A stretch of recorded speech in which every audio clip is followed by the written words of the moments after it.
Hayaan mo na si Thursday, Mateo. Huwag mo na siyang alalahanin. Tutal sanay naman yung kapatid mo na magtiis para sa pamilya. Para lang naman siyang gatasang baka na hanggat may nakukuha tayong pakinabang hihiga tayo sa sarap. Hindi niya kailangan malaman na nakasangla na ang bahay na ito sa pangalan mo. Ang mahalaga mabayaran ang mga utang mo bago tayo mabuliglig na mga naniningil sa labas. Ang boses na iyon ang malamig at walang pakundangan na tinig ni Doña Consuelo ay tila isang matalim na kidlat na gumuhit sa katahimikan ng madaling araw. Nakatayo si Thursday sa labas ng pintuan ng kanilang sala pagod at hulas ang anyo matapos ang 24 na oras na shifting sa ospital. Sa kanyang kanang kamay, mahigpit niyang hawak ang isang makapal na sobre. Iyon ang kanyang pinagpuyatang bonus at ang kinita mula sa pagbebenta ng kanyang sasakyan, perang inilaan niya sana para sa operasyon sa balakang ng kanyang ina. Sa kaliwang kamay naman ay isang maliit na box ng cake, ang tanging munting luho na binili niya para sa sariling ika-30 kaarawan. Pero Nay, baka magwala si ate kapag nalaman niyang pati yung titulo ng bahay ay ginalaw na natin. Alam niya namang pinaghirapan niya to ng 10 taon? Narinig niyang sagot ni Mateo, ngunit walang bahid ng pagsisisi sa tono nito, kundi halahak na puno ng pangungutya. Anong magyayabang siya? Utang na loob niya sa akin ang buhay niya. Pinalaki ko siya para pagsilbihan tayo. At kung magreklamo man siya, may plano na ako. Ipakakasal ko siya kay Don Soliman. Siguradong busog tayo sa pera kapag naging asawa niya ang matandang yon. Isipin mo na lang, Mateo, isang sakripisyo lang niya habang buhay na tayong hindi magtatrabaho. Tumigil ang mundo ni Thursday. Ang bawat salitang lumalabas sa bibig ng babaeng nagluwal sa kanya ay tila mga bubog na bumabaon sa kanyang lalamunan na nanakit nakakasuffocate. Ang kanyang mga tuhod ay tila naging malambot na kandila. Halos hindi na kayang suportahan ang bigat ng kanyang sariling katawan. Dahan-dahang nanginig ang kanyang mga daliri at ang sobreng naglalaman ng kanyang dugo at pawis ay unti-unting nalukot sa kanyang pagkakahawa. Walang anumang tunog na lumabas sa kanyang mga labi. Ang sakit ay hindi palaging nagsisigaw. Minsan, ang pinakamatinding pait ay nananahan sa pinakamalalim na katahimikan. Naramdaman niya ang malamig na pawis na namumuo sa kanyang noo at ang kanyang paningin ay nagsimulang lumabo dahil sa luhang ayaw niyang hayaang pumata. Ang cake na nasa loob ng box ay dahan-dahang tumagilid hanggang sa marinig niya ang mahinang pagbagsak nito sa loob ng karton. Isang pagkasira na hindi nakita ng iba, noonit naramdaman ng kanyang buong pagkatao. Ang bahay na ito na bawat hollow block at bawat patak ng pintura ay binayaran niya ng puyat pagod at pangungulila sa sariling kaligayahan ay hindi na pala sa kanya. Ang pamilyang itinuring niyang mundo ay tila mga anay na unti-unting kinakain ang kanyang pundasyon habang siya ay abala sa pagpapakain sa kanila. Ang kanyang puso ay tila isang basong kristal na hinampas sa semento durog pira-piraso at imposible nang mabuo pang muli. Napatingin siya sa madilim na pasilyo ng kanilang tahanan. Ang bawat sulok ay puno ng mga alaala ng kanyang pagtitipid at pagtitiis. Ngunit sa sandaling, ito ang hangin sa loob ng bahay ay tila naging lason. Ang bawat hininga niya ay may lasa ng pagkakanulo. Ito ba ang kapalit ng 10 taon kong pagiging alipin ng sarili kong dugo? Hanggang kailan susukatin ng utang na loob ang halaga ng aking kaluluwa bago nila mapagtanto na ako rin ay tao na marunong masaktan? Malamig at tuyot ang hangin sa loob ng intensive care unit, tila nakikiramay sa bawat hininga nag-aagaw buhay sa loob ng 4 na sulok na ito. Para kay Thursday, ang amoy ng disinfectant at ang mahinang ugong ng mga medical monitor ay naging pamilyar na uyayi sa kanyang pagod na diwa. Ngunit ngayong gabi, ang bawat tunog ay tila isang malakas na dagok sa kanyang dibdib. Habang inaayos niya ang swero ng isang matandang pasyente, ang kanyang mga kamay ay bahagyang nanginginig. Ang mga salitang narinig niya sa kanyang ina, ang mga salitang pumatay sa kanyang huling pag-asa ay paulit-ulit na umaalingaw-ngaw sa kanyang isipan. Mas masakit pa sa sugat na gawa ng anumang scalpel. Nurse, baka naman pati yung swero ay masakal mo sa higpit ng hawak mo.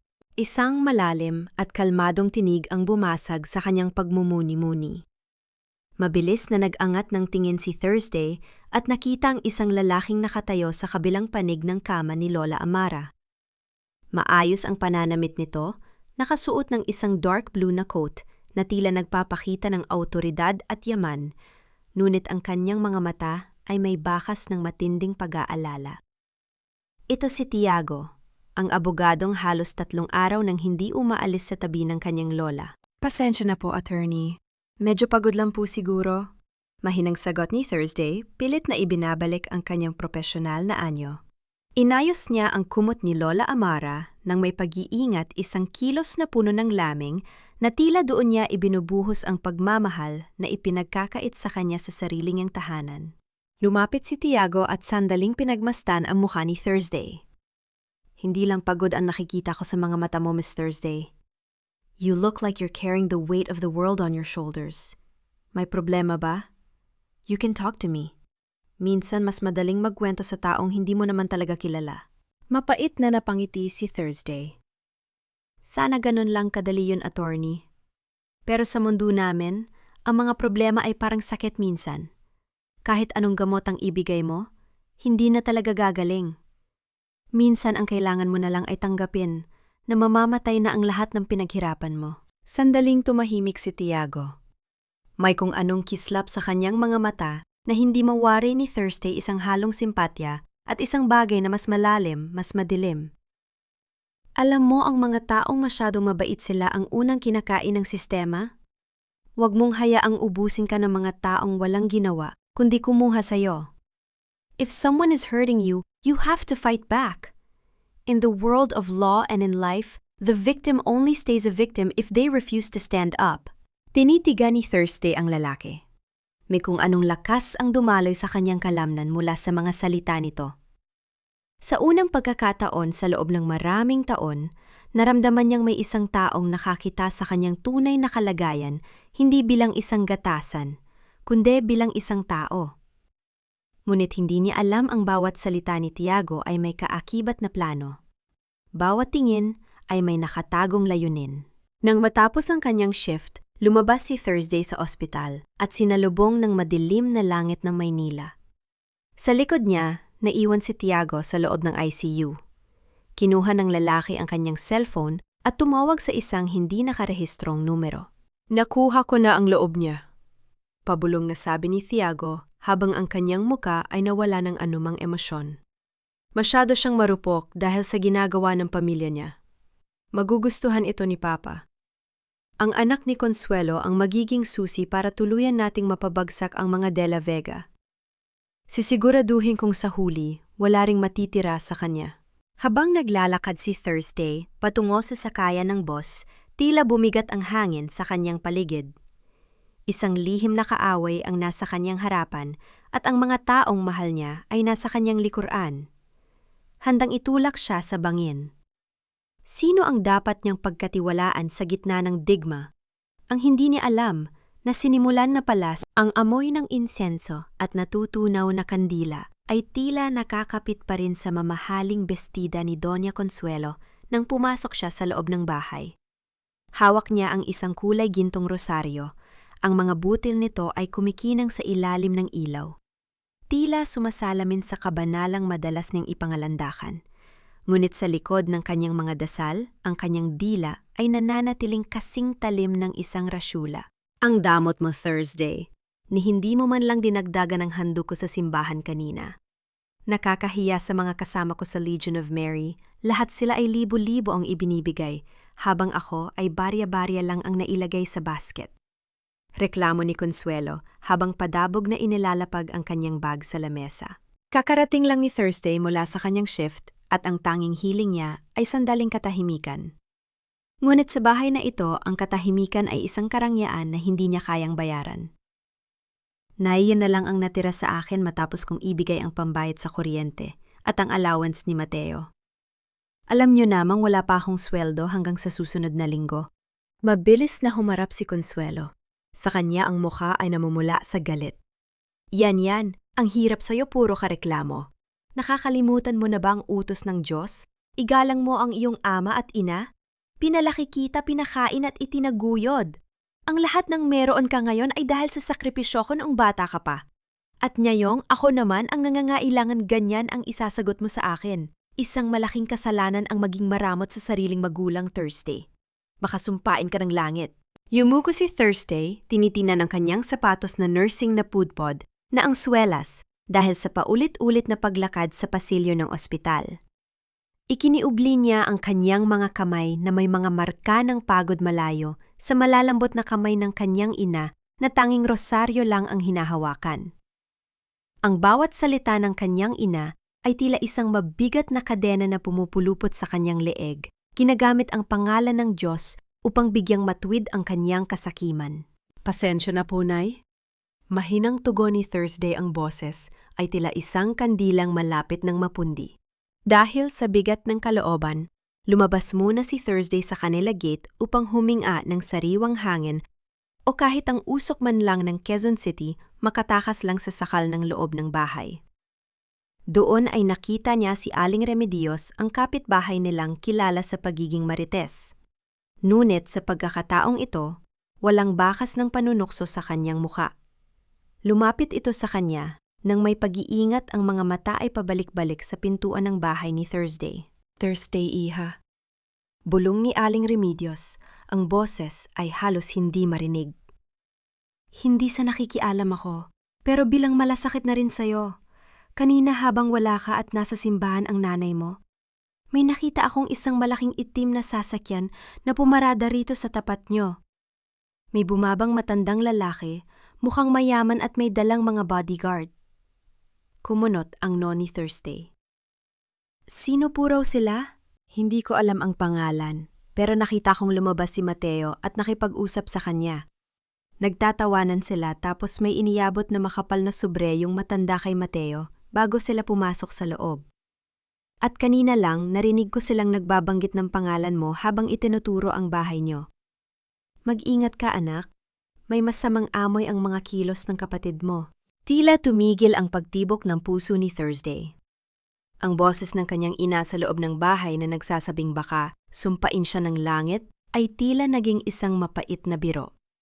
Hindi ang langit ang naghahanda ng sumpa para sa kanya, kundi ang sarili niyang pamilya sa ilalim ng sarili niyang bubong. Sa dilim ng gabi, ang anino ng kanyang sariling tahanan ay tila naging isang dambuhalang halimaw na handa na siyang lamunin ng buo. Hindi ka naman magtatagal doon, Thursday. Isipin mo na lang na para ka ring nag-aalaga ng pasyente sa ospital, yun nga lang, mayaman ang pasyente mo at asawa mo na siya. Isang pirma mo lang sa kasal tapos na ang lahat ng paghihirap natin. Ang tinik ni Doña Consuelo ay tila isang malagkit na sapot na pilit pumupulupot sa leeg ni Thursday habang naghahanda siya para sa kanyang night shift. Nakatayo ang kanyang ina sa pintuan ng banyo. Pinapanood ang bawat kilos niya ng may mapanuring mata. Ang bawat hagod ng suklay ni Thursday sa kanyang buhok ay tila may kasamang bigat. Ang kanyang refleksyon sa salamin ay tila isang estranjo, isang babaeng unti-unti nang nawawala ng kulay, na hindi po ako isang gamit na pwedeng ibenta para lang pambayad sa utang ni Mateo. Mahinang sagot ni Thursday, ang kanyang boses ay pilit na pinatatatag kahit na ang kanyang kalooban ay nanginginig na sa takot. Nagtatrabaho ako ng marangal, binibigay ko ang lahat, bakit kailangang pati ang kaluluwa ko ay isama nyo sa lista ng mga bayarin? Isang matunog na signal ang isinagot ni Consuelo. Huwag kang magmalinis, Thursday, si Don. Suliman ay mayaman. Bibigyan kanya ng buhay na hindi ko naibigay sa'yo. At higit sa lahat, maililigtas mo ang kapatid mo sa kulungan. Ganyan ka ba kawalang puso? Hahayaan mo bang mabulok si Mateo dahil lang sa kaartehan mo? Hindi na nakasagot si Thursday. Mabilis niyang kinuha ang kanyang bag at lumabas ng bahay. Hindi na nilingon ang kanyang ina na patuloy sa pagbubunganga. Sa labas ang gabi, ay tila isang dambuhalang kumot na handang lumunod sa kanya. Ngunit sa gitna ng kadiliman, isang pamilyar na sasakyan ang huminto sa kanyang tapat. Bumukas ang bintana at lumitaw ang mukha ni Tiago. Ang kanyang mga mata ay puno ng tila tapat na pag-aalala. Sakay na Thursday. Masyadong mapanganib ang maglakad mag-isa sa ganitong oras. Anyaya ni Tiago, ang kanyang boses ay tila isang mainit na yakap sa gitna ng nagyelong gabi.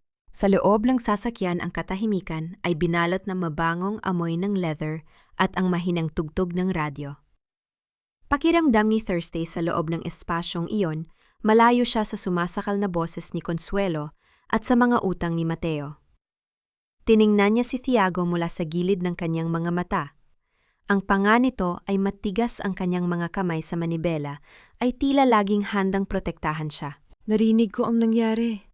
Panimula ni Tiago, habang dahan-dahang hinahawakan ang kamay ni Thursday na nakapatong sa kanyang kandungan. Ang init ng palad nito ay tila isang kuryenteng gumapang sa balat ni Thursday, nagbibigay ng isang uri ng kilig na matagal na niyang hindi nararamdaman o baka naman noon lang niya naranasan. Hindi mo kailangang gawin ang gusto nila. May paraan para mailigtas mo ang bahay mo at ang sarili mo nang hindi ka kinakasal sa taong hindi mo mahal. Paano, Tiago, hawak nila ang titulo? Hawak nila ang utang na loob ko. Tanong ni Thursday ang kanyang mga luha ay sa wakas ay kumawala na. Itinigil ni Tiago ang sasakyan sa isang madilim na bahagi ng kalsada. Humarap siya kay Thursday at hinawakan ang magkabilang pisingin nito, pinupunasan ang mga luha gamit ang kanyang mga ibu-daliri. Ang lapit ng kanyang mukha ay sapat na para maramdaman ni Thursday ang hininga nito. Magtiwala ka sa akin, lawyer ako. Gagawa tayo ng legal na hakbang para mailipat ang titulo sa pangalan mo nang hindi nila nalalaman. I can protect you, Thursday. Just let me. Kinuha ni Tiago ang isang folder mula sa backseat. Sa ilalim ng mahinang ilaw ng loob ng sasakyan, inilabas niya ang ilang mga dokumento. Ito ang mga papers para sa transfer of title at protection order laban sa panggigipit ni Don Soliman. Kailangan ko lang ng pirma mo rito sa bawat pahina para masimulan ko na ang pag-file bukas ng umaga. Sa dilim at sa gitna ng matinding pagod at pangungulila sa proteksyon, hindi napansin ni Thursday ang manipis at blankong papel na nakasingit sa gitna ng makapal na dokumento. Ang nakita lang niya ay ang tila tapat na mga mata ni Tiago na nangangakong hinding-hindi siya iiwan. Gamit ang nanginginig na kamay, inilapat ni Thursday ang kanyang ballpen sa papel, isang pirma, 2-3. Hindi niya alam sa bawat dulas ng tinta sa papel unti-unti na niyang ibinibigay ang tanging sandata na natitira sa kanya. Nang matapos ang huling pirma, binalot ni Tiago ang kanyang mga bisi kay Thursday, isang mahigpit na yakap na tila nagsasabing, ligtas ka na. Ngunit sa likod ng balikat ni Thursday, ang isang madilim na ngiti ay gumuhit sa mga labi ni Tiago habang mahigpit niyang tinitignan ang blankong papel na mayroon ng legal na pirma ni Thursday. Huwag kang ngingiti-ngiti ng ganyan, Thursday. Akala mo ba ay nakakalimutan ko na ang mga utang natin? Magbihis ka ng maayos mamaya dahil darating ang tauhan ni Don Soliman para tingnan ang bahay. At ikaw ayusin mo ang mukha mo, hindi yung para kang laging namatayan. Ang boses ni Doña Consuelo ay tila isang basag na plaka na gumigising sa diwa ni Thursday mula sa isang panandaliang kapayapaan. Pagod si Thursday mula sa shift, ngunit may isang munting liwanag sa kanyang puso ang akala niyang proteksyon na ibinigay ni Tiago. Habang tinitimpla niya ang kape ng kanyang ina, dahan-dahang gumagalaw ang kanyang mga kamay, tila may bagong lakas na nagmumula sa pag-asang hindi na siya magiging biktima. Na hindi na kailangan? Mahinang sagot ni Thursday, habang inilalapag ang tasa sa tapat ni Consuelo. Gagawa ako ng paraan para mabayaran ang utang ni Mateo nang hindi kailangang ibenta ang dignidad ko. Hayaan niyo muna akong ayusin ang lahat. Isang malakas na hampas sa mesa ang isinagot ni Consuelo sapat na para tumalsik ang ilang patak ng mainit na kape sa kamay ni Thursday. Anong paraan sa kakarampot mong sweldo sa ospital? Huwag mo akong patawanin, Thursday, ang kapal ng mukha mo magbarunong sa akin. Isang senyas ko lang pwedeng-pwede kitang palayasin dito. Nakakalimutan mo na ba kung sino ang nagluwal sa'yo? Sa sulok ng sala nakahiga si Mateo sa sofa. Naglalaro sa kanyang cellphone habang humahalahak. Hayaan mo na yan, Nay. Baka iniisip niyan ay ililigtas siya ng abogadong laging naghahatid sa kanya. Akala mo naman ay seryoso sa'yo yun, ate. Pinaglalaroan ka lang noon, mukha ka kayang losyang. Nanikip ang dibdib ni Thursday. Gusto niyang isigaw na may pinirmahan na siyang mga papel na ililigtas siya ni Tiago. Ngunit nanatiling nakatikom ang kanyang mga labi, alam niyang kailangang maging maingat. Ang tanging nagpapakalma sa kanya ay ang alaala ng mahigpit na yakap ni Tiago kagabi.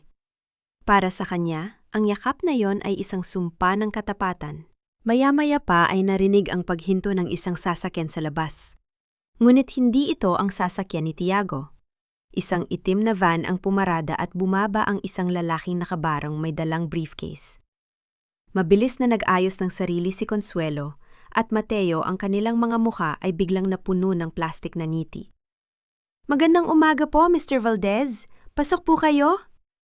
Magiliw na bati ni Consuelo habang itinutulak si Thursday patungo sa kusina para maghanda ng merienda. Habang nagtitimpla ng juice sa kusina, hindi sinasadyang narinig ni Thursday ang usapan sa sala.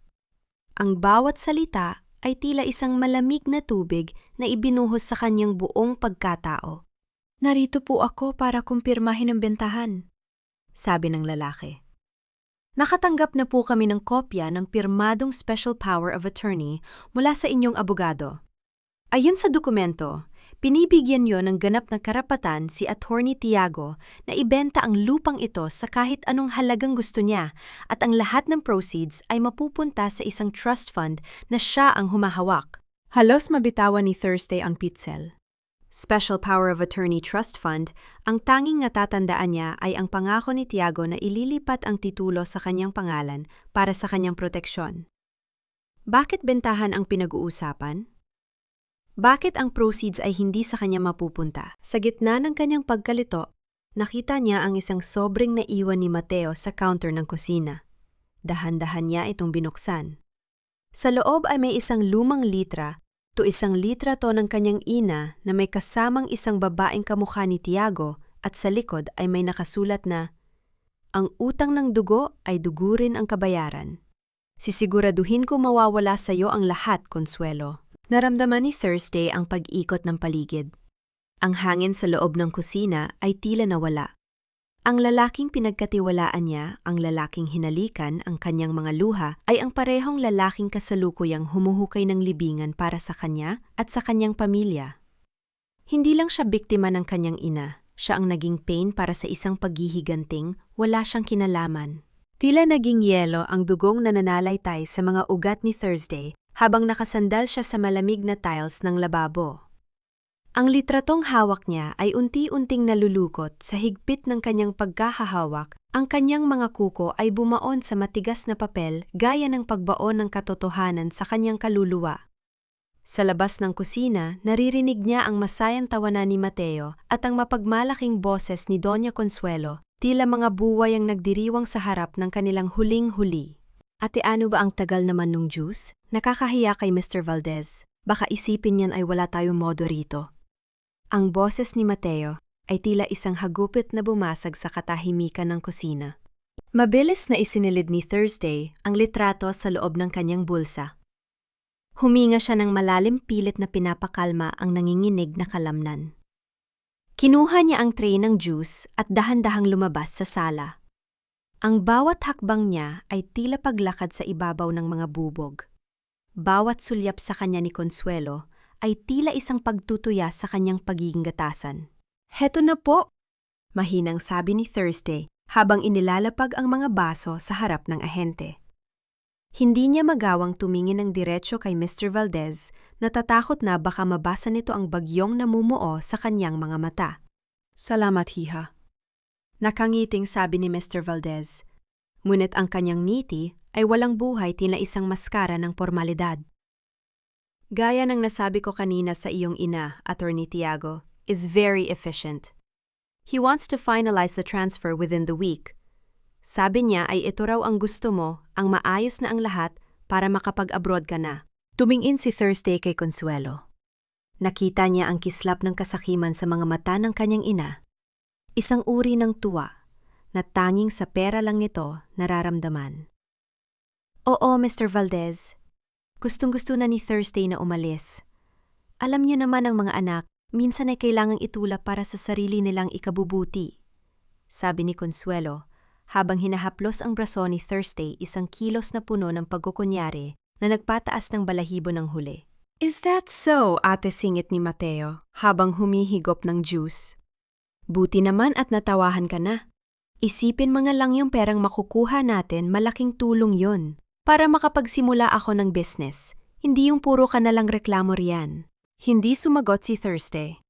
Ang kanyang katahimikan ay hindi pagsuko, kundi isang pag-iipon ng lakas. Alam niyang sa sandaling ito ang bawat salita niya ay pwedeng gamitin laban sa kanya. Nang makaalis si Mr. Valdez, mabilis na lumabas si Thursday sa bahay, hindi pinansin ang pagtawag ng kanyang ina. Kailangan niyang makahinga. Kailangan niyang makasiguro. Sa dulo ng kalye, nakita niya si Aling Remedios na nagdidilig ng mga halaman. Nang makita siya ng matanda, mabilis itong lumapit sa bakod. Thursday, buti lumabas ka. Kanina pa ako balisa rito. Bakit po, Aling Remedios? Tanong ni Thursday, ang kanyang boses ay halos mapatid. Nakita ko uli yung itim na sasakyan kagabi, yung dala ng abogadong palaging humahatid sa'yo. Pero ang ipinagtaka ko, hindi ka niya hinintay na pumasok. Sa halip lumabas si Mateo at sumakay sa loob.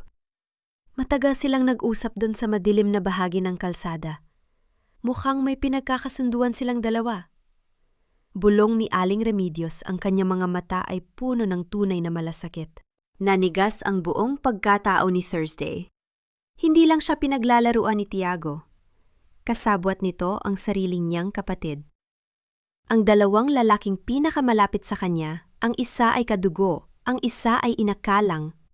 Magliligtas ay kasalukuyang pinaghahati-hatian ang kanyang bangkay habang buhay pa siya. Eksakto namang nag-vibrate ang cellphone ni Thursday sa kanyang bulsa. Isang text mula kay Tiago. I miss you, Thursday. Magkita tayo bukas sa paborito mong parke. May maganda akong balita tungkol sa titulo ng bahay mo. Everything will be okay, my love. Tiningnan ni Thursday ang screen ng kanyang phone.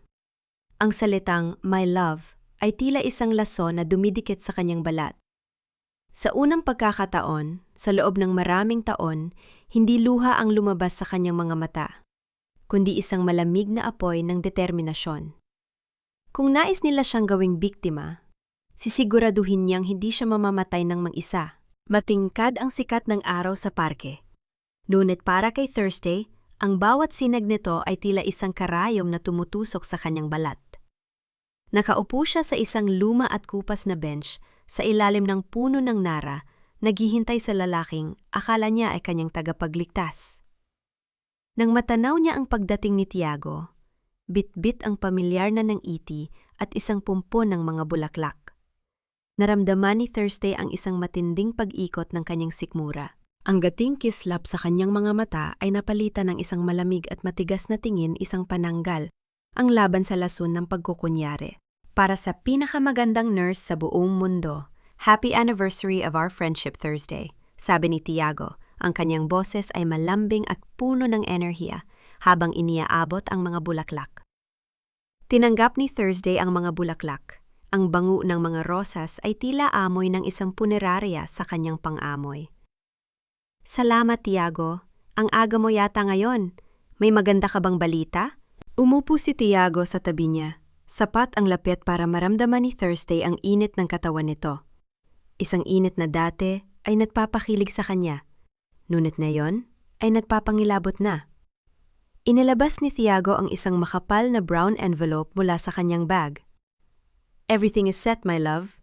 Ang tiket mo papuntang Ghana, ang visa at ang dokumentong magpapatunay na nailipat na ang pondong mula sa bentahan ng bahay sa isang account na ligtas sa kamay ng nanay mo at ni Mateo. Huminga ng malalim si Thursday. Account na pangalan ko ang nakalagay. Bahagyang natigilan si Tiago, isang saglit na pag-aalinlangan na hindi nakatakas sa mapanuring mata ni Thursday. Sa ngayon, nakapangalan muna ito sa isang trust fund para hindi matrace ng mga creditors ni Mateo. Pero huwag kang mag-alala, once na nandoon ka na sa Africa, we will transfer everything to you. Ginagawa ko lang ito para sa seguridad mo. Dahan-dahang, hinawakan ni Thursday ang envelope. Ramdam niya ang kapal na mga papel sa loob, ang mga papel na magtatakda ng kanyang pagpapatapon sa malayo habang ninanakaw ang lahat ng kanyang pinaghirapan. Tumingin siya ng diretsyo sa mga mata ni Tiago, sinusubukang hanapin ang kahit katiting na bakas ng konsensya, ngunit tanging isang madilim at malalim na kislap ng tagumpay ang nakita niya roon. Bakit Ghana, Tiago? Tanong ni Thursday, ang boses ay matatag, ngunit may pait. Bakit kailangang sa kabilang panig ng mundo ako magpunta para lang maging ligtas? Hinawakan ni Tiago ang kanyang kamay, pinaglalaruan ang kanyang mga daliri ng may peking lambing. Dahil doon walang makakaabot sa'yo. Doon makakapagsimula ka ng bagong buhay na malayo sa toxic mong pamilya. Hindi ba't yun ang pangarap mo ang maging malaya? Tumango si Thursday, dahan-dahang binabawi ang kanyang kamay. Oo, Tiago. Yun nga ang pangarap ko. Ang maging malaya. Pag-udwi ni Thursday sa bahay, sinalubong siya ng isang tanawing mas masakit pa sa anumang sampal. Ang kanilang sala ay puno ng mga plastik na bag at mga kahon. Si Mateo ay abalang nag-iimpak ng kanyang mga mamahaling sapatos habang si Doña Consuelo ay may hawak na isang baso ng wine, tila nagdiriwang na sa gitna ng tanghali. "Oh, Thursday, nandiyan ka na pala?" Sigaw ni Consuelo. Ang boses ay puno ng kagalakan. "Nakausap na namin si Tiago. Sabi niya ay aalis ka na raw sa Makalawa. Buti naman at naisipan mong ayusin ang buhay mo. Huwag kang mag-alala, babantayan namin ang mga natiramang gamit dito." At ate, salamat nga pala sa bagong puhunan ko ha. Biro ni Mateo habang ipinapakita ang isang bagong modelong cellphone. Sabi ni attorney, sapat na raw ang makukuha nating komisyon sa bentahan para makapagsimula ako ng seryosong negosyo. Tinitigan sila ni Thursday ng matagal. Ang kanyang ina at kapatid ay tila mga anining gumagalaw sa harap niya, mga taong wala ng halaga sa kanyang puso. Hindi niya ipinakita ang kanyang galit. Sa halip pumasok siya sa kanyang silid at isinara ang pinto ng walang anumang ingay. Doon sa ilalim ng kanyang kama, kinuha niya ang isang maliit na recording device na matagal na niyang itinago mula sa ospital. Isinandal ni Thursday ang kanyang ulo sa pinto. Ang kanyang puso ay tila isang nanginginig na ibon, ngunit ang kanyang isipan ay malenaw na kasing linaw ng kristal. Kung ang pag-ibig ay isang kasinungalingan at ang pamilya ay isang bitag, gagamitin niya ang tanging bagay na hindi nila kailanman nakuha mula sa kanya, ang kanyang talino. Bakit tila masyadong kampante si Tiago na hindi ako magtatanong tungkol sa trust fund? At ano ang totoong dahilan kung bakit gustong-gusto ni Mateo na mawala ako sa Pilipinas sa lalong madaling panahon? Anak, huwag mong kalimutang iwanan ang susi ng kotse mo at ang mga alahas na binili mo noong nakaraang Pasko bago ka dumretso sa airport. Hindi mo naman kailangan ng mga yan sa Africa. At mas mapapakinabangan ni Mateo habang wala ka. Ang bawat salitang binibitawan ni Doña Consuelo habang naghihiwa ng mangga sa kusina ay tila mga maliliit na lason na unti-unting pumapatay sa natitirang pasensya ni Thursday. Nakatayo ang dalaga sa may pintuan, pinagmamasdan ang kanyang ina na ni hindi man lang nag-angat ng tingin upang tingnan ang kanyang namumutlang mukha. Sa loob ng 10 taon, ang mga gamit na pinaghirapan niya ay laging itinuturing na pag-aari ng lahat maliban sa kanya. "Naihuling gabi ko na rito bukas." Mahinang simula ni Thursday, ang kanyang boses ay tila isang marupok na sinulid na anumang oras ay mapuputol. "Wala man lang ba kayong sasabihin tungkol sa pag-alis ko? Kahit munting pag-aalala lang kung paano ako doon sa Ghana?" Isang matunog na tawa ang pinakawalan ni Mateo mula sa sala kung saan abala siya sa pagsusukat ng isang mamahaling relos na ninakaw niya mula sa cabinet ni Thursday. "Ate, masyado kang emotional. Sabi ni Attorney Tiago, safe na safe ka doon. Isipin mo na lang you're doing this for us. Para naman magkaroon kami ng bagong simula rito, huwag kang killjoy." Napapikit si Thursday ng mariin.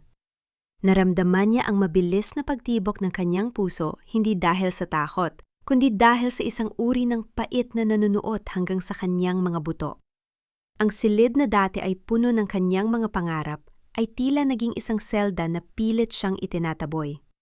Sa kanyang isipan, naglalaro ang imahe ng recorder na itinago niya sa ilalim ng lamesa sa sala, ang maliit na kasangkapang tahimik na sumasipsip sa bawat plano at pagtataksil ng kanyang pamilya.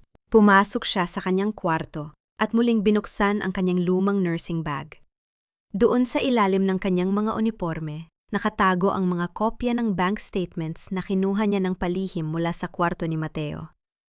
Nakita niya ang mga transaksyong hindi niya kailanman pinayagan mga pero, ang unti-unting hinuhugot mula sa kanyang pinaghirapang savings upang ipantustos sa bisyon ng kanyang kapatid sa ilalim ng basbas ng kanilang ina. Lumabas si Thursday upang kumuha ng tubig nang marinig niya ang pagtunog ng telepono sa sala. Mabilis itong sinagot ni Mateo. Akala nila ay nakatulog na si Thursday dahil sa sobrang pagod sa ospital. Hello, Attorney Oppo. Naka-ready na ang lahat. Bukas na bukas din pipirmahan na ni ate yung huling paper na sinabi mo. Basta siguraduhin mo lang na pag-alis niya, diretso na sa amin ang share namin, ha? Masayang sabi ni Mateo. Ang kanyang boses ay puno ng kasakiman. Oo, wala siyang kaalam-alam. Akala niya talaga ay ililigtas mo siya. Ang galing mo talagang umarte, Tiago. Sa dilim ng pasilyo, naramdaman ni Thursday ang panlalamig ng kanyang mga kamay. Ang bawat kataga ni Mateo ay tila isang mitsa na sumisindi sa isang bombang matagal na niyang kinikimkim. Ngunit ang mas ikinagimbal niya ay ang susunod na narinig mula sa kabilang linya dahil sapat ang lakas ng volume ng phone ni Mateo para marinig niya ang malamig na tawa ni Tiago. Huwag kang mag-alala, Mateo. Kapag nasa arena ang eroplano ni Thursday, hindi na niya mababawi ang kahit ano. Ang hindi niya alam ang trust fund na sinasabi ko ay nakapangalan sa isang shell company na ako ang may-ari. At ang bahay niyo hindi lang yan nabenta. Ginamit ko rin yan bilang collateral sa isang loan na nakapangalan kay Thursday. Sa oras na hindi mabayaran ng utang, ang Interpol ang hahanap sa kanya sa Africa. Napatakip ng bibig si Thursday upang hindi makawala ang isang hikbi ng matinding galit. Hindi lang nila siya ninanakawan. Balak nilang gawin siyang kriminal sa mata ng buong mundo habang sila ay nagpapakasa sa pera. Ang kanyang pagkatao, ang kanyang lisensya bilang nurse, at ang kanyang kalayaan ay nakasalalay sa isang planong tila wala ng kawala. Bumalik siya sa loob ng kwarto, ang kanyang mga mata ay nag-aapoy sa gitna ng kadiliman. Kinuha niya ang kanyang cellphone at mabilis na nag-dial ng isang numero, ang numero ng isang dating pasyente na may mataas na posisyon sa Bureau of Immigration. I need a favor. Pabulong niyang sabi ang boses ay matatag at puno ng panganib. May kailangang pigilan na transaksyon bukas ng gabi at kailangan ko ng proteksyon para sa isang taong lalakad sa gitna ng mga buwaya. Habang nakatingin si Thursday sa labas ng bintana, tinitingnan ang malabong ilaw ng Maynila, isang tanong ang naglaro sa kanyang isipan. Sapat na ba ang mga ebiden, yang hawak ko para tapatan ang kapangyarihan ni Tiago, o ang huling gabi ko sa bahay na ito ang magiging huling gabi ko rin bilang isang malayang tao? Hindi ko alam kung aalis ako bilang isang anak na naghahanap ng bagong buhay o bilang isang biktima na itinapon sa gitna ng dagat na walang salbabida. Ang huling umaga ni Thursday sa loob ng bahay na itinayo niya ay punong-puno ng isang nakabibinging katahimikan. Habang itinatupi niya ang kanyang huling uniforme ng pagiging nurse, naramdaman niya ang gasgas ng tela sa kanyang mga palad.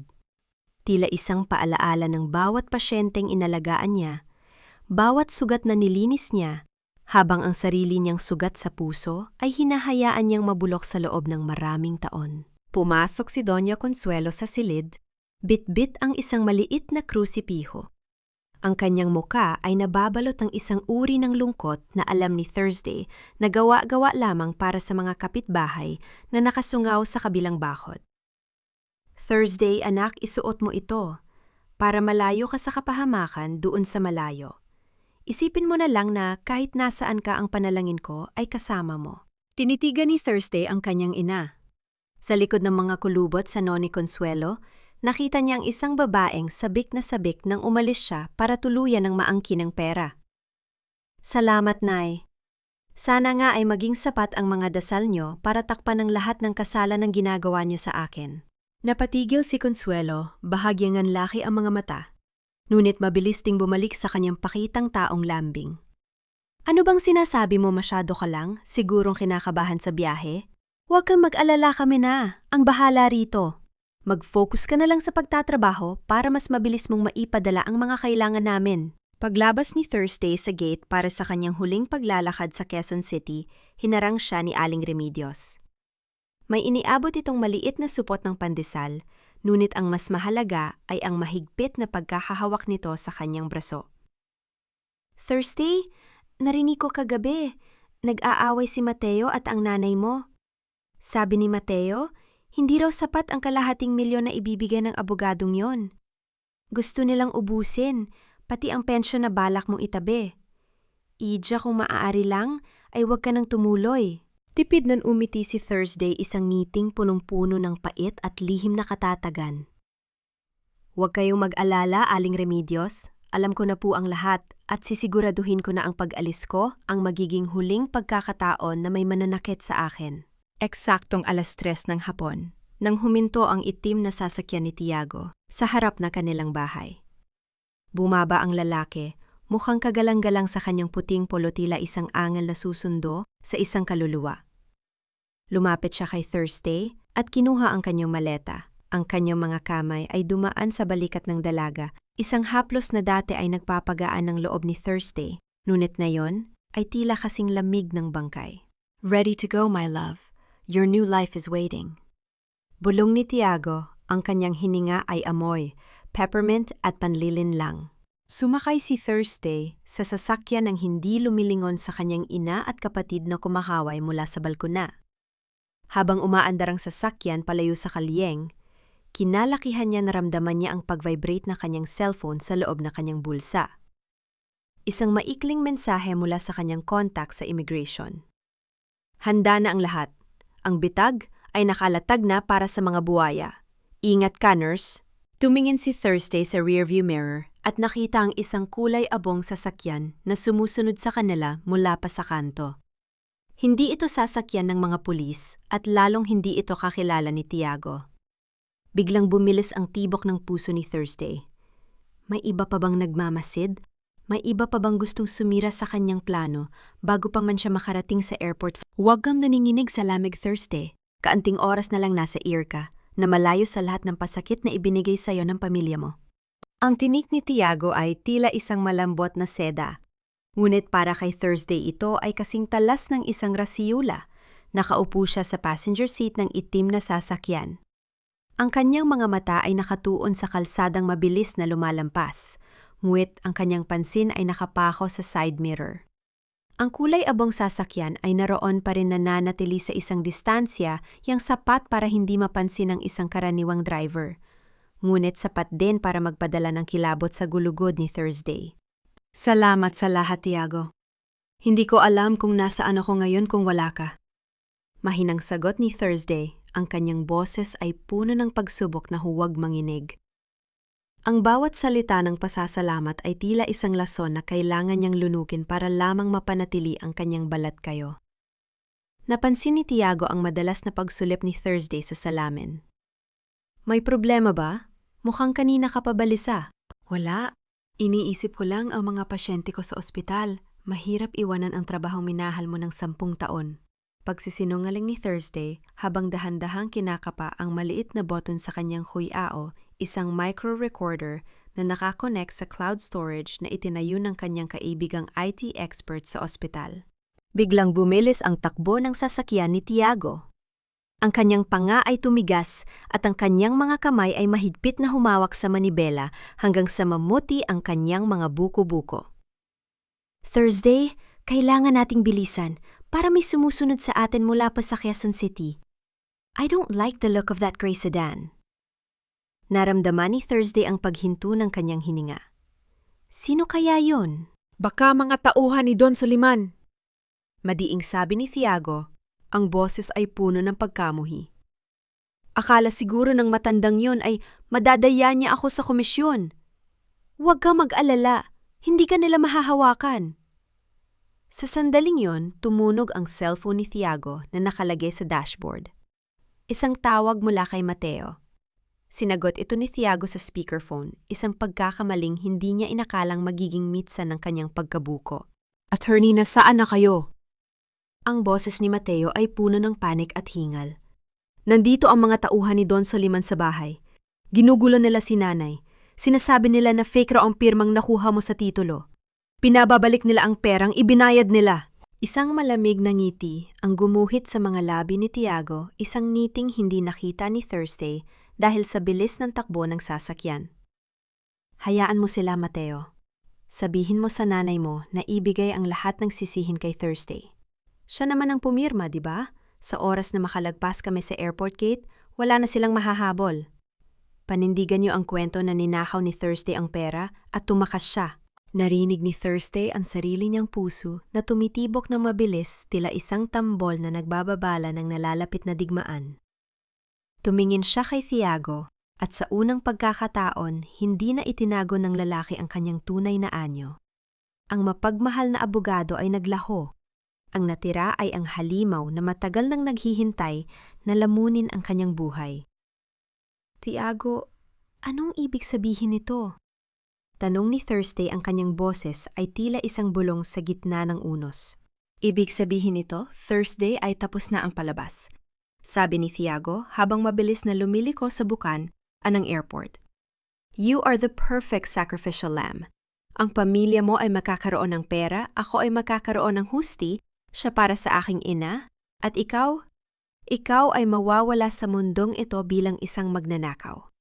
Ngunit sa gitna ng kanyang takot, dahan-dahang pinindot ni Thursday ang send button sa kanyang relo. Isang signal ang ipinadala sa kanyang contact sa loob ng airport. Habang papalapit sila sa terminal, nakita ni Thursday ang mga anino ng mga lalaking nakauniporme na naghihintay sa bawat kanto. Ang kulay abong sasakyan sa likod nila ay biglang nagbukas na mga ilaw at ang sirena ng pulis ay bumasag sa katahimikan ng gabi, ngunit hindi ito para kay Thursday. Tiago? Sabi ni Thursday, ang boses ay wala ng takot, kundi puno ng isang malamig na kapangyarihan. Hindi mo kailanman nakuha ang orihinal na titulo. Ang pinirmahan ko ay isang luma at walang halagang kopya. Ang orihinal kasalukuyan na itong nasa kamay ng Bureau of Investigation, kasama ang record ng usapan niyo ni Mateo kanina. Nanlaki ang mga mata ni Tiago. Ang sasakyan ay biglang gumaralgal nang bigla niyang itapak ang preno sa gitna ng kalsada patungo sa terminal. Ang usok mula sa gulong ay pumuno sa paligid kasabay ng pag-ikot ng mga sasakyan ng pulis sa kanilang paligid. Ang akala mong katarungan ay hiram na sandata lamang, Tiago, at ngayong gabi, ang talim nito ay nakaturo na sa sarili mong dibdib. Ang boses ni Thursday ay hindi nanginig. Ito ay tuyot malamig at may bigat ng 10 taong pagtitiis na sa wakas ay nakahanap ng lagusan. Sa loob ng sasakyang nakatigil sa gitna ng kalsada ang hangin ay naging kasing bigat ng semento. Ang usok mula sa gulong ay dahan-dahang humalo sa hamog ng gabi, tila isang tabing na naghihiwalay sa kanilang nakaraan at sa madilim na hinaharap. You're bluffing. Ang asik ni Tiago, ang kanyang mukha ay nang-ininig sa pag-ita ng galit at takot. Ang kanyang mga kamay na dati ay banayad na humahap. Los kay Thursday ay mahigpit na nakakapit sa manibela, ang mga buko-buko ay puting-puti na tila mga buto ng bangkay.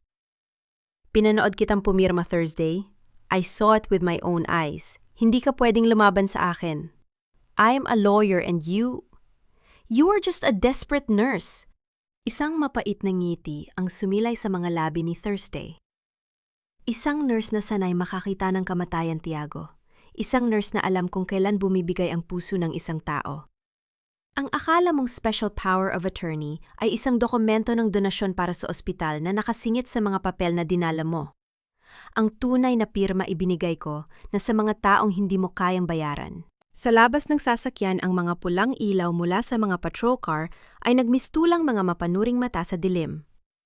Ang mga anino ng mga operatiba ng National Bureau of Investigation ay mabilis na kumilos, pinaliligiran ang sasakyan ni Tiago. Ngunit hindi lang pulis ang naroon. Mula sa kulay abong sasakyan na kanina pa sumusunod, bumaba ang isang matandang lalaking may hawak na tungkod, si Don Soliman.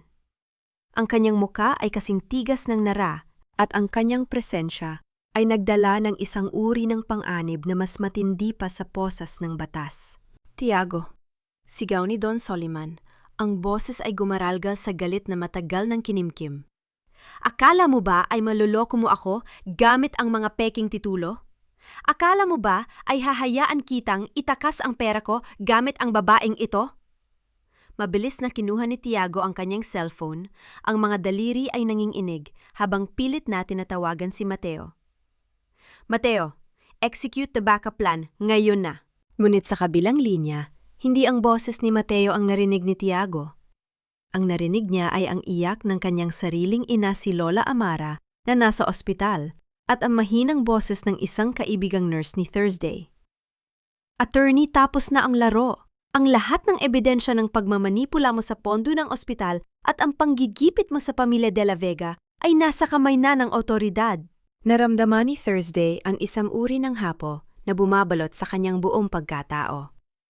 Tumingin siya kay Tiago, ang lalaking inakala niyang magbibigay sa kanya ng bagong buhay. Ang kanyang puso ay tila isang tuyong dahon na tinangay ng hangin, wala ng sakit, wala ng galit, tanging isang malalim na pagod. Bakit, Tiago? Tanong ni Thursday, ang kanyang mga mata ay nangingilid ang luha na ayaw niyang hayaang pumatak. Bakit kailangan gamitin mo ako sa paghihiganti mo kay Nanay Ano ang naging kasalanan ko sa'yo? Dahil ikaw ang pinakamahalagang pag-aari niya. Sigaw ni Tiago, ang kanyang boses ay puno ng pait. Gusto kong makita si Consuelo na mawala ng lahat gaya ng pagkawala ng lahat sa nanay ko dahil sa kanya. At ang pinakamasakit na mawawala sa kanya ay ang anak na kailanman ay hindi niya pinahal. Sa gitna ng sigawan at ng papalapit na mga operatiba, biglang kumilos si Tiago. Mabilis niyang inilok ang mga pinto ng sasakyan at muling tinapak ang accelerator.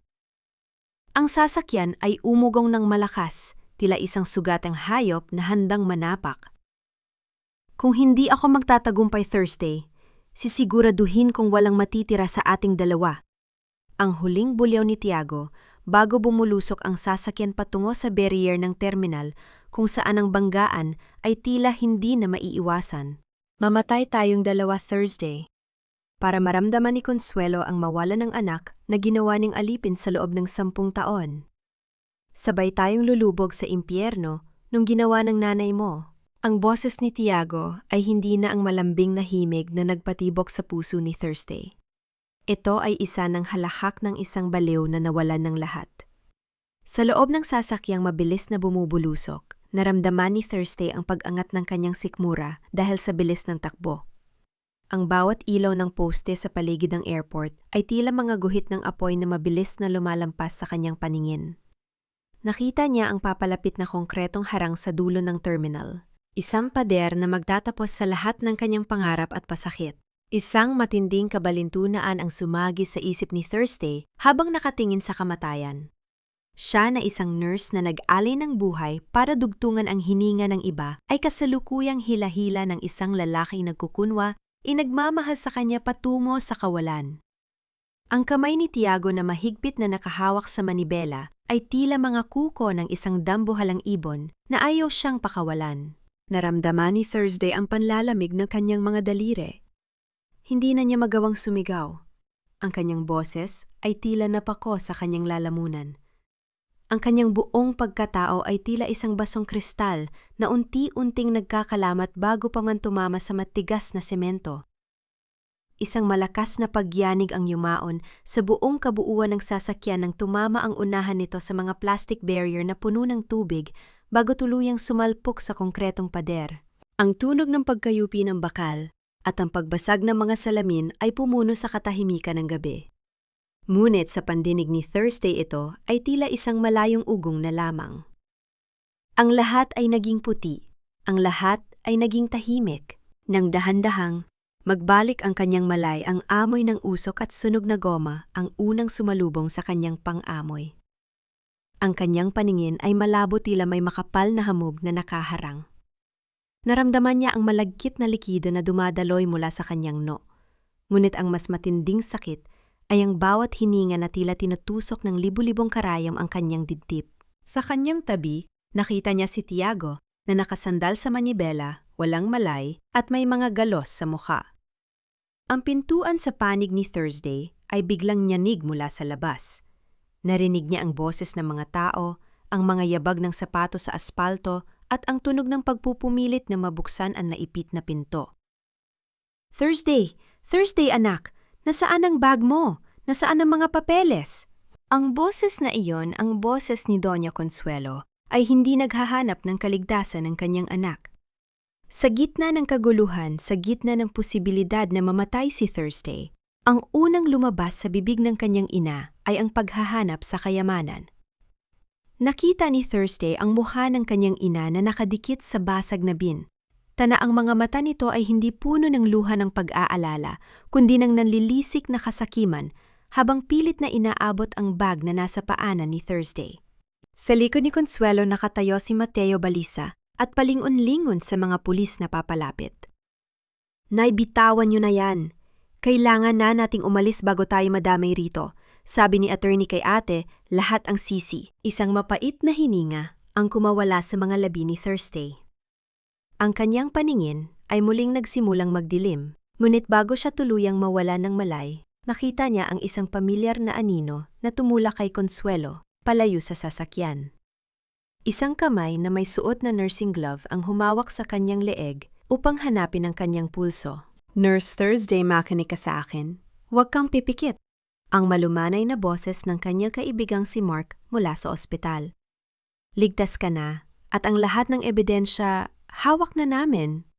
Ngunit sa huling sandali ng kanyang malay, narinig ni Thursday ang isang malakas na sigaw mula sa di kalayuan. Ang boses ni Don Suliman. Huwag ninyong hahayaang makaalis ang mga De La Vega. Magnanakaw sila. Pagbayarin ninyo sila. Ang gabi ay tila naging isang malaking teatro ng kaguluhan at si Thursday ang babaeng laging nasa likuran. Para magpagaling ay nasa sentro ng isang unos na hindi pa tapos. Ang paggawasak ng sasakyan ay simula pa lamang ng isang mas malaking pagguho. Mas masakit pa sa mga sugat sa katawan ko, ang lamig na mga kamay ni nanay na dumaan sa balat ko, hindi para haplusin ako, kundi para hanapin ang perang, hindi naman sa kanya.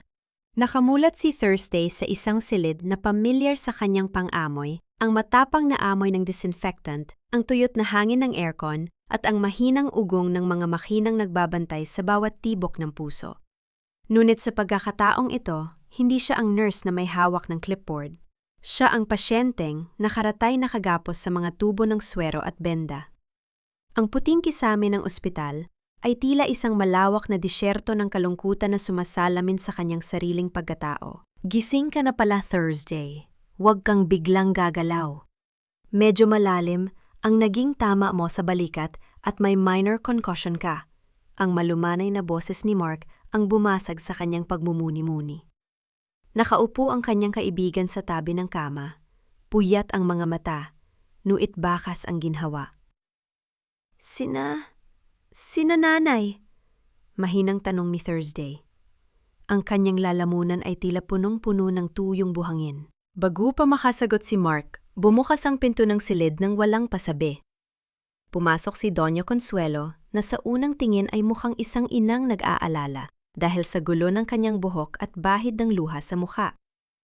Ngunit kilala ni Thursday ang kislap sa mga mata nito, ang kislap ng isang taong naghahanap ng paraan para makalusot.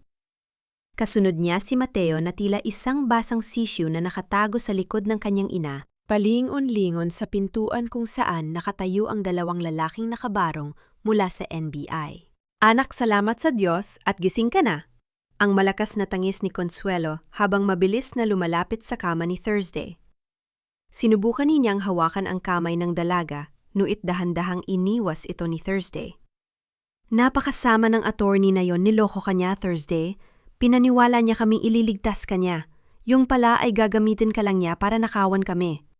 Mabuti na lang at dumating ang mga pulis. Nay, tumigil na po kayo.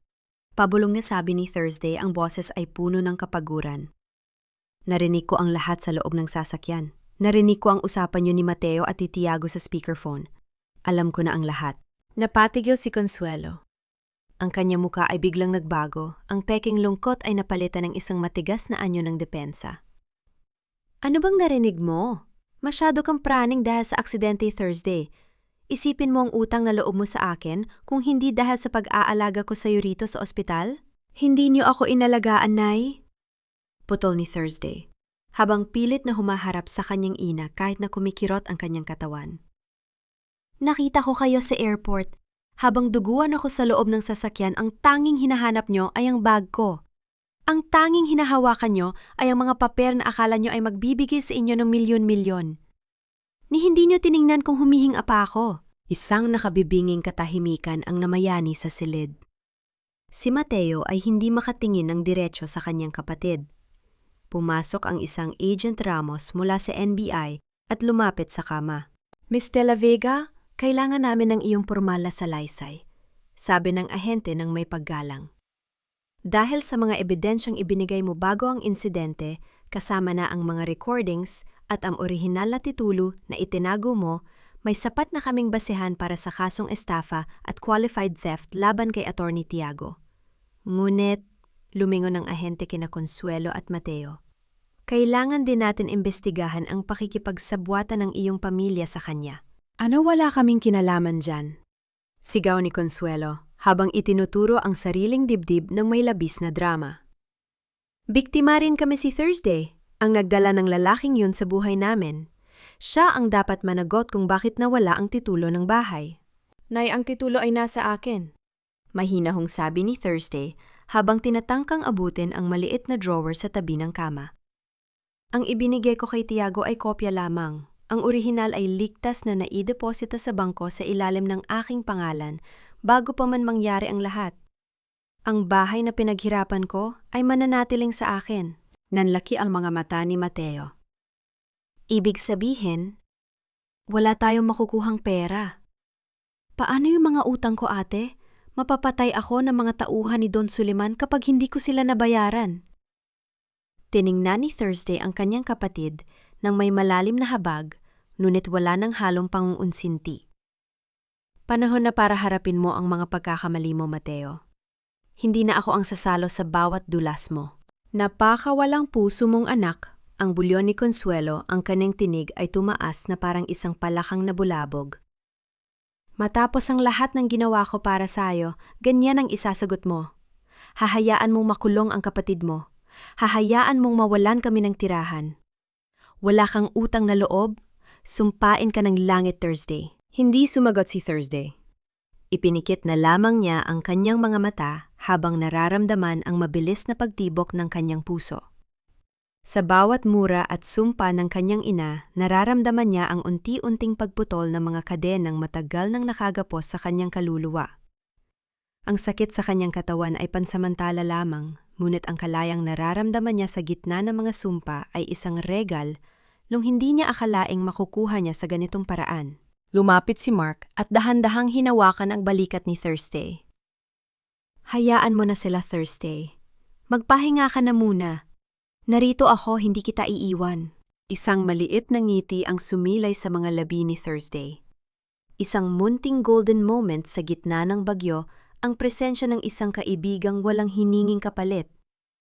Ngunit sa likod ng kanyang isipan, may isang tanong na nananatiling nakabitin. Ano ang nangyari kay Tiago Sapat? Na ba ang pagkakabangga ng sasakyan para tapusin ang kanyang paghihigan?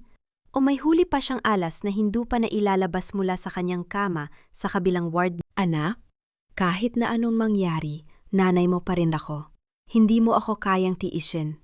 Isipin mo ang sasabihin ng mga tao sa Quezon City kapag hinayaan mo kaming mabulok sa kalsada dahil sa mga utang na ito.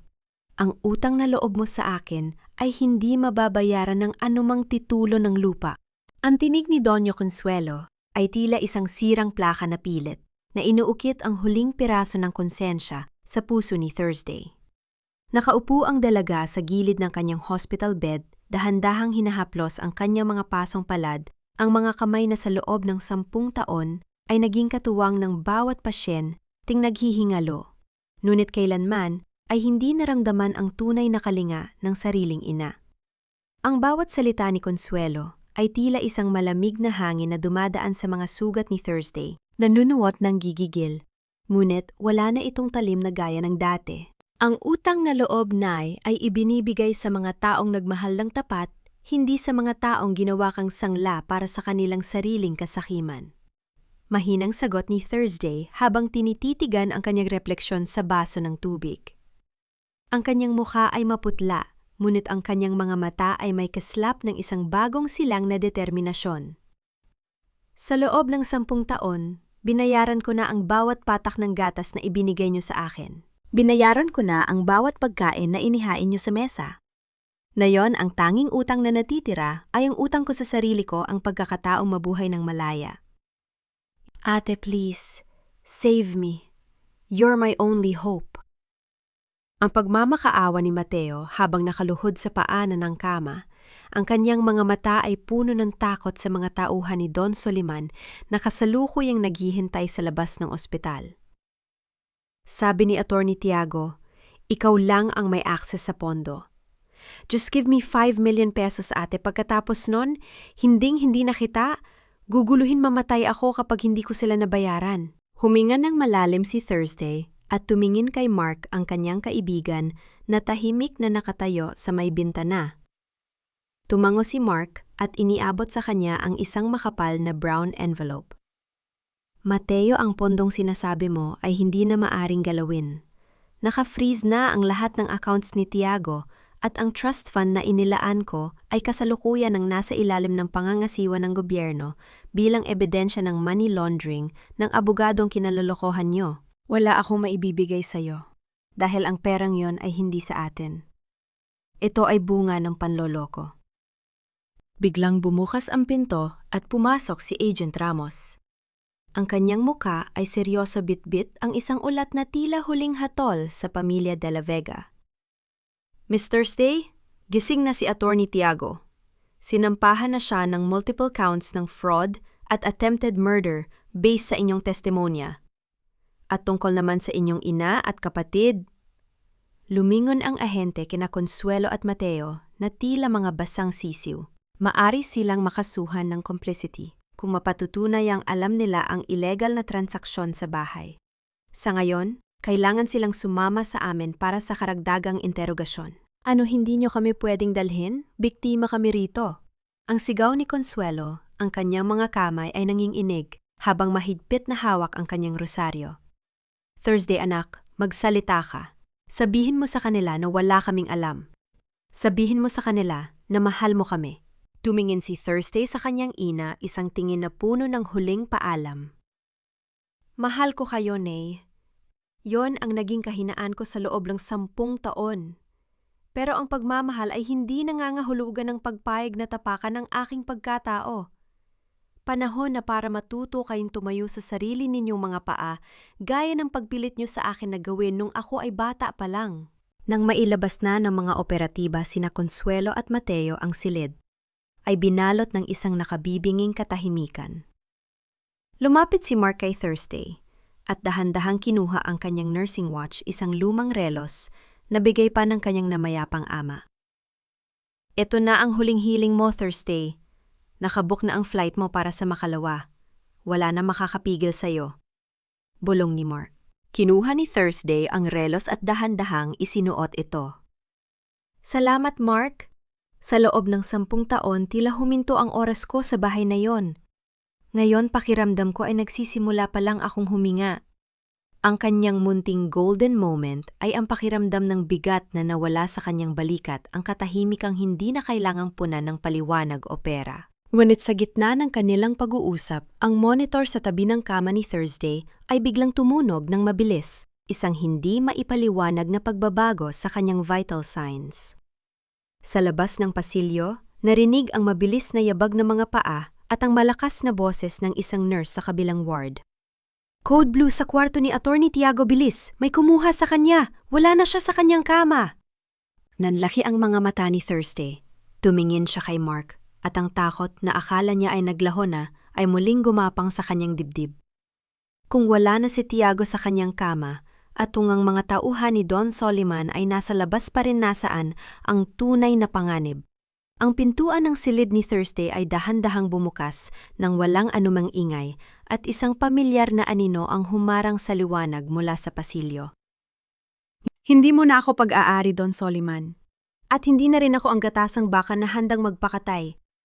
Para sa pamilyang walang ginawa, kundi ubusin ang aking pagkatao. Ang tanging nagmamay-ari sa akin na yon ay ang sarili kong mga pangarap. Ang tinig ni Thursday ay hindi nagmula sa takot, kundi sa isang malalim na balon ng kapayapaan na ngayon lamang niya natuklasan. Ang aninong nakatayo sa pintuan ay hindi si Tiago, kundi si Don Soliman, ang matandang mayaman na nagnanais bumili sa kanya. Hawak nito ang kanyang tungkod, ang mukha ay pulang-pula sa galit at ang kanyang mga mata ay nanlilisik habang nakatingin sa dalagang nakaratay. Akala mo ba ay matatakasan mo ang utang ng pamilya mo, Thursday? Binayaran ko na ang kalahati ng halaga ng bahay niyo kay Tiago. Sa akin ang lupang yon at sa akin ka rin dapat mapunta. Ang bulyaw ng matanda, ang kanyang boses ay nanginginig sa matinding poot. Dahan-dahang umupo si Thursday kahit na ang bawat galaw ay nagdudulot ng kirot sa kanyang sugatang balikat. Tiningnan niya ang matanda ng diretsyo sa mga mata, isang tingin na walang halong pag-aalinlangan. Ang perang ibinigay niyo kay Tiago ay nawala na kasama ng kanyang mga illegal na account. Ang titulong hawak niyo ay isang pirasong papel na walang legal na halaga dahil pineke ang aking pirma. Kung gusto niyo ng katarungan, Don Soliman, habulin niyo ang abogadong nagtangkang pumatay sa akin. Huwag niyo akong ituring na pambayad utang dahil tapos na ang panahon na. Ang mga babaeng katulad ko ay nagiging bariya sa inyong mga sugal.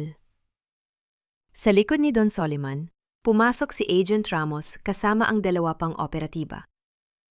Don Soliman, kailangan niyo ring sumama sa amin para sa investigasyon tungkol sa tangkang ilegal na pag-angkin sa ari-arian. Ang bawat banta niyo sa pasyenteng ito ay itatala namin bilang karagdagang kaso. Nang mailabas na ang matanda, tila lumawak ang silid ni Thursday. Lumapit si Mark at iniabot sa kanya ang isang maliit na salamin. Pagkakita niya sa sarili, nakita niya ang isang babaeng may mga pasa at bend, ngunit may isang kislap sa mga mata na hindi kailanman nandoon nung siya ay nagsisilbi pa sa pamilya de la Vega. Isang babaeng handa ng harapin ang bukas. Kinabukasan sa harap ng gate ng ospital, nakita ni Thursday si Doña Consuelo at Mateo na nakaposas isinasakay sa sasakyan ng mga pulis. Nang makita si Thursday na nakasuot na ng kanyang sibilyang damit at bitbit ang kanyang maliit na maleta, muling sumigaw si Consuelo, ang kanyang boses ay puno ng pait na hinaluan ng huling pag-asa. Thursday, anak. Huwag mo akong iwan dito. Magmamano ako sa iyo, anak. Patawarin mo na kami, isipin mo ang danggal ng ating pamilya. Ang iyak ng kanyang ina habang pilit na inaabot ang kamay ni Thursday para makuha ang huling pagmamano o paggalang na alam niyang magagamit niya para manipulahin ang anak. Huminto si Thursday sa tapat ng kanyang ina.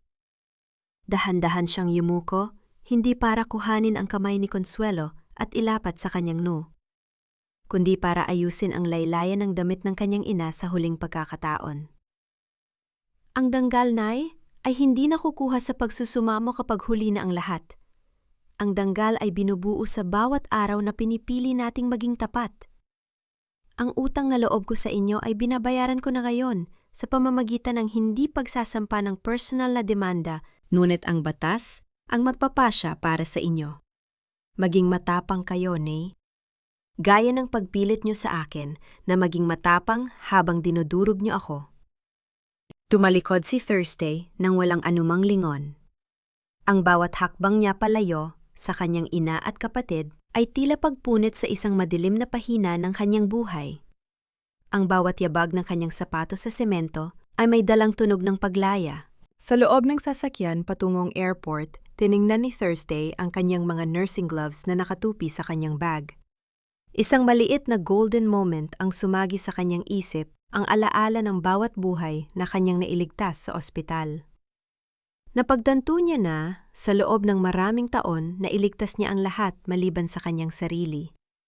Ngunit na yon, sa wakas siya na ang kanyang sariling bayani. Pagdating sa airport, sinalubong siya ng kanyang mga kasamahan sa ospital. May mga luha, may mga yakap, at may mga pangako ng muling pagkikita.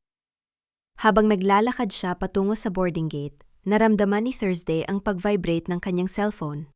Isang unknown number. Isang araw, Thursday, magkikita tayong muli. Ang paghihiganti ko ay hindi pa tapos kay Consuelo at ikaw pa rin ang pinakamahalagang piyesa sa larong ito. Ang boses ni Tiago sa kabilang linya malamig at mapang-asar, bago biglang naputol ang tawag. Nanlamig si Thursday, ngunit hindi siya tumigil sa paglalakad. Alam niya na si Tiago ay maaaring nakatakas o may mga tauhang naiwan, ngunit alam din niya na hindi na siya ang dating Thursday na madaling lokohin. Ang bawat banta ay tila naging gasolina lamang para sa kanyang determina siyang lumayo at magpakalakas. Isang huling sulyap sa skyline ng Maynila mula sa malaking bintana ng terminal. Ang araw ay unti-unti nang lumulubog nagbibigay ng kulay rosas at gintong liwanag sa madilim na lungsod. Pumasok si Thursday sa loob ng eroplano at habang nararamdaman niya ang pag-angat ng sasakyang panghimpapawid, isinandal niya ang kanyang ulo sa bintana. Ang kanyang puso ay tila isang ibon na sa wakas ay nakawala sa hawla. Ghana, isang bagong simula, isang bagong pangalan, isang bagong Thursday. Ang sikat ng araw sa Ghana ay hindi katulad ng malabong liwanag sa Quezon City. Dito ang bawat sinag ay tila isang mainit na haplos ng katotohanan, bumabagtas sa mapulang lupa at humahalik sa balat ng mga taong ang tanging yaman ay ang kanilang mga niti. Nakatayo si Thursday sa veranda ng isang maliit na klinika sa labas ng Accra, suot ang kanyang puting uniforme na wala ng bahid ng dugo ng nakaraan. Sa kanyang dibdib, ang nursing watch ng kanyang ama ay patuloy na tumitibok, isang paalala na ang bawat segundo ay sa kanya na at hindi na pag-aari ng iba. Lumapit ang isang batang lalaki si Kofi na may dalang isang pirasong mangga. Inabot nito ang prutas sa kanya nang may kislap sa mga mata, isang pasasalamat na hindi nang hihingi ng kapalit, isang utang na loob na hindi nagiging tanikala. Hinawakan ni Thursday ang maliit na kamay ng bata at sa sandaling iyon, naramdaman niya ang isang uri ng kapayapaan na matagal niyang ipinagkait sa kanyang sarili. Ang kanyang mga sugat mula sa aksidente ay naghilom na nag-iwan ng mga pilat na ngayon ay itinuturing niyang mga medalya ng kanyang pakikidigma para sa sariling kalayaan. Minsan sa kanyang pag-iisa, dumarating pa rin ang mga balita mula sa Pilipinas. Nabalitaan niyang si Doña Consuelo at Mateo ay kasalukuyang nagsisilbi ng kanilang parusa, hindi lamang sa loob ng rehas, kundi sa mas madilim na bilangguan ng kanilang sariling mga konsensya. Si Don Soliman naman ay nawala ng malaking bahagi ng kanyang yaman sa mga kasong isinampa laban sa kanya. At si Tiago ang lalaking yon ay nananatiling isang anino sa malayo, isang banta na alam ni Thursday na balang araw ay kailangan niyang harapin ng buong tatag. Ngunit hindi na siya ang biktima na madaling malunod sa matatamis na salita. Napatawad na ba niya ang kanyang ina ang patawad para kay Thursday ay hindi nangangahulugan ng pagbabalik sa dati. Ang patawad ay ang pagbitas sa lubid na nagdudugtong sa kanyang leeg at sa kasakiman ng kanyang pamilya. Pinatawad niya ang kanyang sarili dahil sa pananatili ng matagal sa isang relasyong unti-unting pumapatay sa kanya. Pinatawad niya ang kanyang nakaraan upang magkaroon siya ng puwang para sa kanyang kasalukuyan. Huminga ng malalim si Thursday habang pinagmamasdan ang unti-unting paglubog ng araw sa abot tanaw ng Africa. Ang bawat tibok ng kanyang puso ay tila isang awit ng pasasalamat. Natutunan niyang ang tunay na pag-ibig ay hindi pagsasakripisyo hanggang sa maubos ang sarili, kundi ang pagpuno sa sariling baso upang magkaroon ng sapat na lakas para maglingkod sa mundo ng may dignidad. Nurse Thursday, kailangan po kayo sa loob, tawag ng isa niyang kasamahan.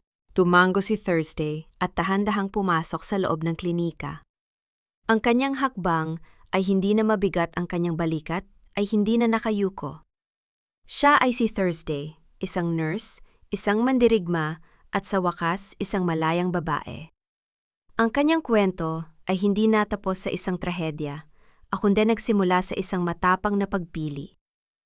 Sa gitna ng init at alikabok ng Ghana natagpuan niya ang kanyang tahanan, hindi sa isang gusaling gawa sa semento, kundi sa loob ng kanyang sariling puso na sa wakas ay natutong tumibok para sa kanyang sarili. Sa bawat pag-angat ng eroplanong yon, dahan-dahang napawi ang ingay ng lungsod ng Maynila at ang tanging naiwan ay ang bana at napintig ng isang pusong sa wakas ay malaya na.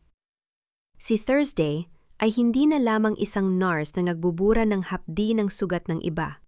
Siya na ang naging manggagamot ng sarili niyang buhay, bitbit ang kaisa-isang kayamanang hindi mananakaw ng sinuman ang kanyang kapayapaan. Mga mahal kong tagapakinig mula sa kaibuturan ng aking puso. Maraming salamat sa inyong paglalakad, kasama ko, hanggang sa huling himpilan ng ating kwento. Habang hinuhubog ko ang bawat salita ng kasaysayang ito, hindi ko mapigilang makaramdam ng matinding kirot, lalo na sa tagpong nakahandusay si Thursday sa loob ng wasak na sasakyan habang ang sarili niyang ina ay mas piniling haplusin ang bag ng pera kaysa hawakan ng kanyang malamig at dugo ang kamay. Isang masakit na katotohanan na sa likod ng bawat pintuan may mga Thursday na patuloy na nagsasakripisyo hanggang sa maubos umaasang balang araw ay makikita ang kanilang halaga. Ang kwentong ito ay bunga ng maraming gabi ng pagmumuni-muni hango sa mga totoong buhay na madalas ay mas masalimuot pa kaysa sa anumang nobela. Natutunan natin kay Thursday na ang ating buhay ay parang isang relo ng NARS.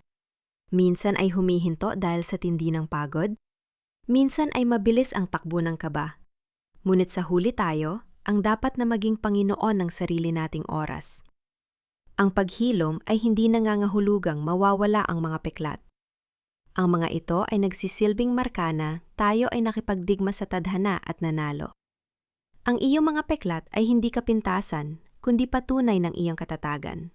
Sa inyong palagay sapat na ba ang naging kaparusahan para kina Doña Consuelo at Mateo? O naging masyadong malupit ba si Thursday sa pag-iwan sa kanila sa gitna ng kaguluhan? Kung kayo ang nasa kanyang katayuan, kakayanin niyo rin bang talikuran ang dugong nananalaytay sa inyong mga ugat para sa inyong sariling kaligtasan? Nais kong marinig ang inyong tinig habang pinakikinggan niyo ang mga huling katagang ito. Ano kaya ang inyong ginagawa marahil ay naghahanda kayo ng hapunan para sa pamilya, nagpapahinga matapos ang nakapapagod na shift sa trabaho? O kaya ay naglalaba habang ninanamnam ang katahimikan? Saan man kayo naroroon, huwag kayong mag-atubiling ibahagi ang inyong mga karanasan sa ating comment section. Dito ang inyong mga kwento ay hindi kailanman magiging pabigat, kundi magiging inspirasyon para sa ating lahat. Huwag din niyo sanang kalimutang i-like at i-share ang ating kwento upang mas marami pa tayong pusong maabot at mapaalalahanan na may pag-asa sa likod ng bawat dapit hapon. Nawai baluting kayo ng lakas ng loob at katahimikan ng isip. Tandaan niyo karapatan ninyong piliin ang inyong sarili, nang walang anumang bahid ng pagsisisi. Hanggang sa muling pagkukwento mga kabayan. Pamagat ng kwento ang paglaya ng pusong sugatan, paalala ang lahat ng mga tauhan at sitwasyon sa kwentong ito ay katang-isip lamang na nilikha para sa layuning libangin at maghatid ng positibong mensahe.